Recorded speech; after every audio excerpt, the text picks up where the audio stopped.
Hello friends, সকলে কেমন আছেন? আশা করছি সকলে ভালো আছেন। আমি আপনাদের কাছে নিয়ে চলে আসলাম সেই বিখ্যাত মন ছুঁয়ে যাওয়া আমি পদ্মজা উপন্যাসটা নিয়ে। চলুন আর কথা না বাড়িয়ে শুরু করা যাক। আমি পদ্মজা, পর্ব ১।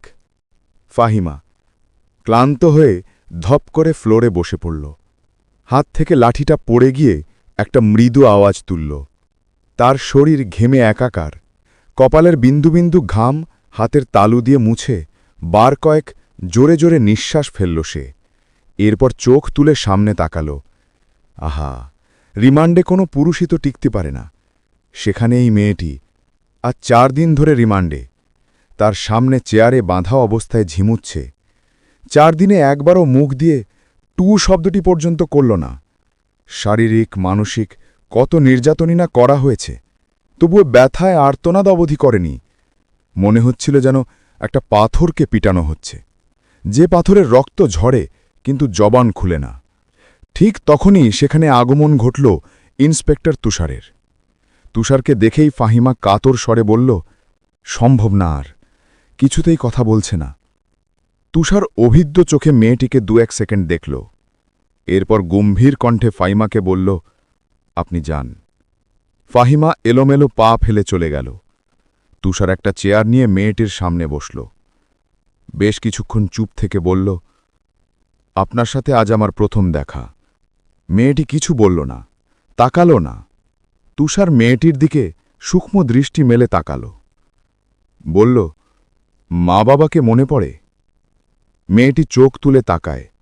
ঘোলাটে চোখ, কাঁটা ঠোঁট থেকে রক্ত ঝরছে। চোখের চারপাশ গাঢ় কালো, চোখ দুটি লাল। রিমান্ডে আসা সব আসামির মুখে এমন ছাপি পড়ে। তুষার মুখের প্রকাশভঙ্গি আগের অবস্থানে রেখেই আবারও প্রশ্ন করল, মা বাবাকে মনে পড়ে? মেয়েটি মাথা নাড়াল। মনে পড়ে তার। তুষার একটু ঝুঁকল। মেয়েটি অসহায় দৃষ্টি মেলে তাকাল। তুষার মেয়েটির হাতের বাঁধন খুলে দিয়ে নির্বিকার ভঙ্গিতে প্রশ্ন ছুড়ল, নাম কি? যদিও তুষার মেয়েটির নামসহ পুরো ডিটেলস জানে, তবুও জিজ্ঞাসা করল। তার মনে হচ্ছিল মেয়েটি এবার কথা বলবে। সত্যি তাই হল। মেয়েটি ভারাক্রান্ত কণ্ঠে নিজের নাম উচ্চারণ করল, পদ্ম। আমি পদ্মজা। পদ্মজা হেলে পড়ল তুষারের ওপর। তুষার দ্রুত ধরে ফেলল। উঁচু কণ্ঠে ফাহিমাকে ডাকল, মিস ফাহিমা, দ্রুত এদিকে আসুন। ফাহিমা সহ আরও ২ জন দ্রুত পায়ে ছুটে আসে। সেটা ছিল ১৯৮৯। সকাল সকাল রশিদ ঘটকের আগমনে হেমলতা ভীষণ বিরক্ত হন।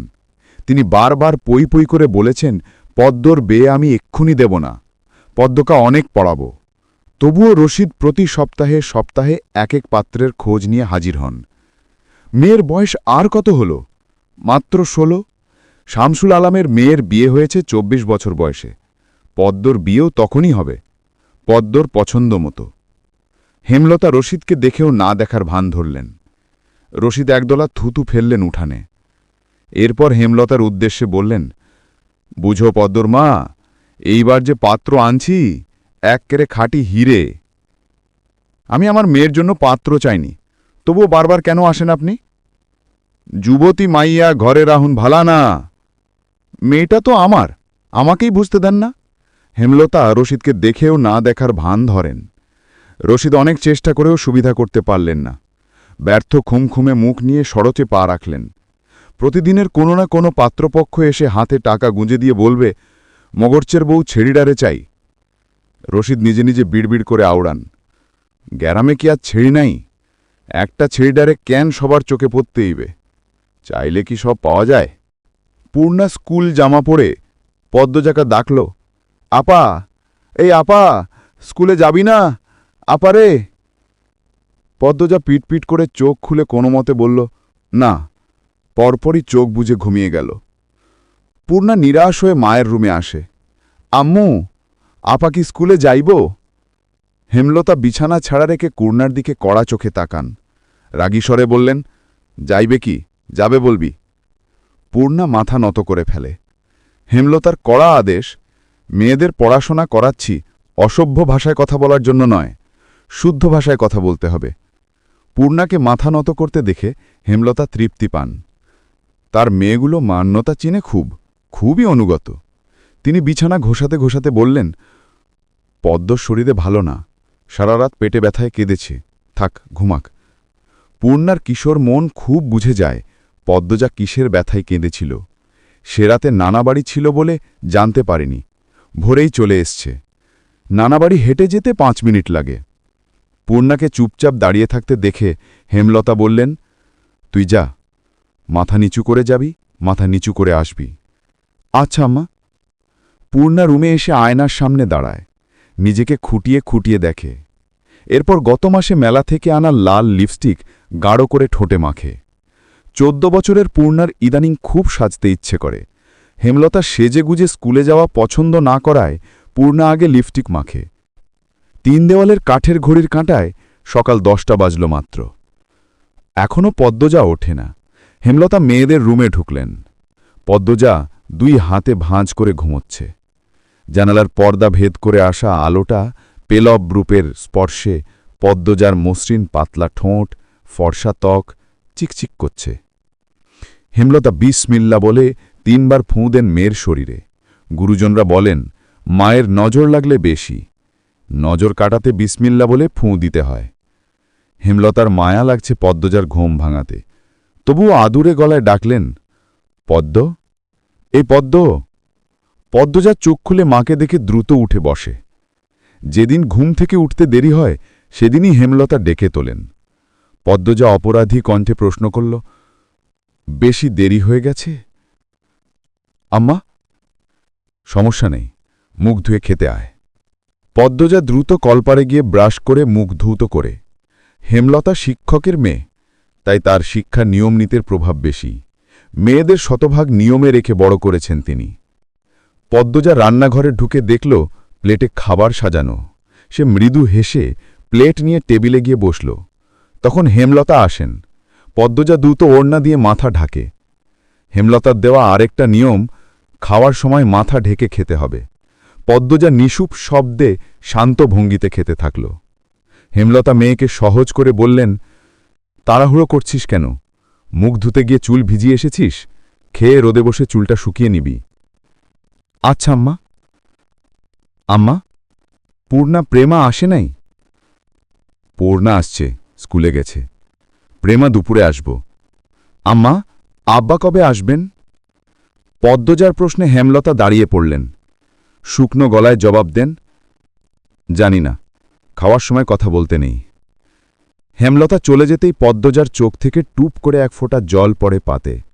পদ্মজা দ্রুত হাতের উল্টো পাশ দিয়ে চোখের জল মুছে। পদ্মজার জীবনে জন্মদাতা আছে ঠিকই, কিন্তু জন্মদাতার আদর নেই। সে জানে না তার দোষটা কি, কেন নিজের বাবা বাকি বন্ধের আদর করত, তাকে করে না। কথা অবধিও বলেন না। 2 বছর মাকে জিজ্ঞাসা করে, আম্মা, আমি কি তোমাদের সত্যিকারের মেয়ে? আম্মা, সন্তান হয় না বলে কি দত্তক এনেছিলে? আব্বা কেন আমাকে এত অবহেলা করেন? ও আম্মা, বলো না। হেমলতা তখন নিশ্চুপ থাকেন। অনেকক্ষণ পর বলেন, তুই আমার গর্ভের সন্তান, আর তোর বাবারই মেয়ে। এখন যা, পড়তে বস, অনেক পড়তে হবে তোর। ব্যাস, এটুকু, এর বেশি কিছু বললেন না হেমলতা। পদ্মজার জীবন যেন মনে হয় একদিন হেমলতা নিজে যখন খুব গোপন কোনো কথা বলবেন, তবে সেটা যেন খুব করার মতো হয়। এই দোয়া সারাক্ষণ করে সে। এত কি ভাবছিস? তাড়াতাড়ি খেয়ে ওঠ। হেমলতার কথায় পদ্মজা ভাবনার সূত্র ছিল। দ্রুত খেয়ে উঠল। আজ আমের আচার বানানোর কথা ছিল। সন্ধ্যা কাটতেই বিদ্যুৎ চলে গেল। কয়েক মাস হল গ্রামে বিদ্যুৎ এসেছে। 8 গ্রাম মিলিয়ে অলন্দপুর। তাদের গ্রামের নাম আটপাড়া। প্রতিদিন নিয়ম করে সন্ধে থেকে 3 ঘণ্টা গ্রাম অন্ধকারে তলিয়ে যায়। আর সারাদিন তো বিদ্যুতের নাম গন্ধ থাকে না। বিদ্যুৎ দিয়ে লাভটা কি হল? পদ্মজা, পূর্ণা, প্রেমা 3 বোন একসাথে পড়তে বসেছিল। বাড়ি অন্ধকার হতেই 9 বছরের প্রেমা আতকে উঠে পদ্মজার ওড়না চেপে ধরল। পদ্মজা মৃদুস্বরে ডাকল, আম্মা, আম্মা, আয়, টর্চ নিয়ে যা। হেমলতার আজ্ঞায় পদ্মজা উঠে দাঁড়াল। প্রেমা অন্ধকার খুব ভয় পায়। পদ্মজার ওড়না ছেড়ে পূর্ণার হাত চেপে ধরে। টর্চ নিতে করে ঢুকার মুহূর্তে পদ্মজা গেট খোলার আওয়াজ পেল। উকি দিয়ে হানিফকে দেখে সে দ্রুত রুমে ঢুকে পড়ল। হানিফ পদ্মজার সৎ মামা। বুবু, বাড়ি অন্ধকার কেন? বাতিটাতি জ্বালাও। হানিফের কণ্ঠ। হেমলতা রুম থেকে বেরিয়ে বলেন, হাতে হ্যারিকেন। হানিফ সবকটা দাঁত বের করে হাসল, বলল, হ্যাঁ আম্মা, আয় ভিতরে আয়। হানিফ বারান্দা পেরিয়ে বড় ঘরে ঢুকল, বলল, তোমার ছড়ুগুলা কয়েছে? আছে রুমে, পড়ছে। এই অন্ধকারে পড়ে? হেমলতা কিচ্ছু বললেন না। হানিফ এই বাড়িতে আসলে কেন জানি খুব অস্বস্তি হয়, অকারণে। ওদের খাওয়ার সময় হয়েছে, তুইও খেয়ে নে। এইখানেই খামু, না তোমার সরাইখানার যাইতে হইব? কথায় রূঢ়তা ছিল। গ্রাম থেকেও হেমলতা খাবার জন্য আলাদা রুম নির্বাচন করেছেন, সেটা হানিফের কাছে রসিকতা বটে। হেমলতা প্রশ্নের জবাব সোজা সাপটা না দিয়ে বললেন, খেতে চাইলে খেতে আয়। পদ্মজা কিছুতেই খেতে আসল না, কেমন জড়সড়ো হয়ে আছে। মনে হচ্ছে হানিফকে ভয় পাচ্ছে বা অবহেলা করছে। হানিফ 6 বছর সৌদিতে ছিল, 3 মাস হলো দেশে ফিরেছে।